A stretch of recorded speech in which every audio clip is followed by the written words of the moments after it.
కర్మ అనేది చెయ్యి కానీ దాని ఫలితం ఆశించొద్దు. అలా అని కర్మ చేయడం మానొద్దు. అంటే పని చేయడం మానొద్దు. ఎలా సార్? యాక్చువల్‌గా దాని అర్థం ఏంటంటే, మామూలుగా భగవద్గీతలో నిష్కామ కర్మ యోగ అనే పదం. హ్మ్.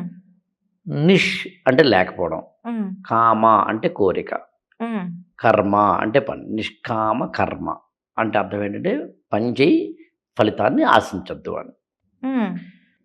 మామూలుగా చాలామంది ఏమంటారంటే, నాకు ఫలితం మీద ఇంట్రెస్ట్ లేకపోతే, హ్మ్. నాకు అలా పని చేయాలనే ఇంట్రెస్ట్ కలగదు కదా! యెస్. ఇప్పుడు ఈ ఈ ఈ 10th క్లాస్ ఎగ్జామ్ రాస్తానండి. రాస్తానికి మార్కులొస్తాయండి. మార్కులొస్తాయి కాబట్టి నేను చదువుతానండి. This is actually equation. Hmm. లేదా నేనేదో పలానా ఎన్నికల్లో పార్టిసిపేట్ చేస్తానండి. నాకు ఇన్ని ఓట్లొస్తాయండి. ఇన్ని ఓట్లొస్తే నేను గెలుస్తానండి. యెస్. ప్రతీదీ కూడా మనం ఫలితాన్ని ఆశించే చేస్తాం కదా!